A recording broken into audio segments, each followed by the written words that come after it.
మనం బ్రాండ్ అంబాసిడర్గా చేరి పిఎంసికి సపోర్ట్ చేయడం అంటే పర్మనెంట్గా మనం పైప్ లైన్ వేసుకున్నట్టే మన జీవితానికి.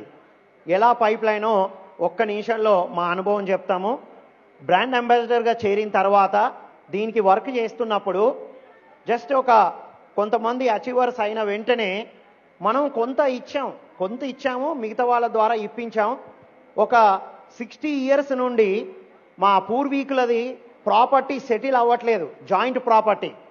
మేము ఇది సెటిల్ అవ్వాలి అనుకోలేదండి, ఆటోమేటిక్ సెటిల్ అయింది.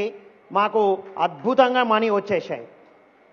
తర్వాత మా అమ్మాయి మ్యారేజ్ గురించి మేము ఎప్పుడూ ప్రణాళికలు వేయలేదు. యాక్చువల్లీ అమ్మాయి మ్యారేజ్ కూడా సెటిల్ అవ్వడం, అమ్మాయి మ్యారేజ్ జరగడం, బ్యాంకులో అమౌంట్ అలాగే ఉంది, మేము ఇస్తూనే ఉన్నాం. కానీ బ్యాంకులో చూస్తే ఖర్చు పెట్టిన అమౌంట్ కన్నా మాకు అక్కడ కనబడే అమౌంట్ ఎక్కువ జరుగుతుందండి.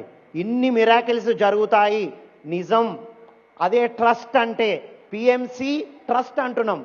అంటే ట్రస్ట్కి మనం అందించినప్పుడు ఆ విశ్వానికి ట్రస్ట్ కలిగితే మనకు ఎప్పుడు ఏమి అవసరమో అది వస్తుందండి.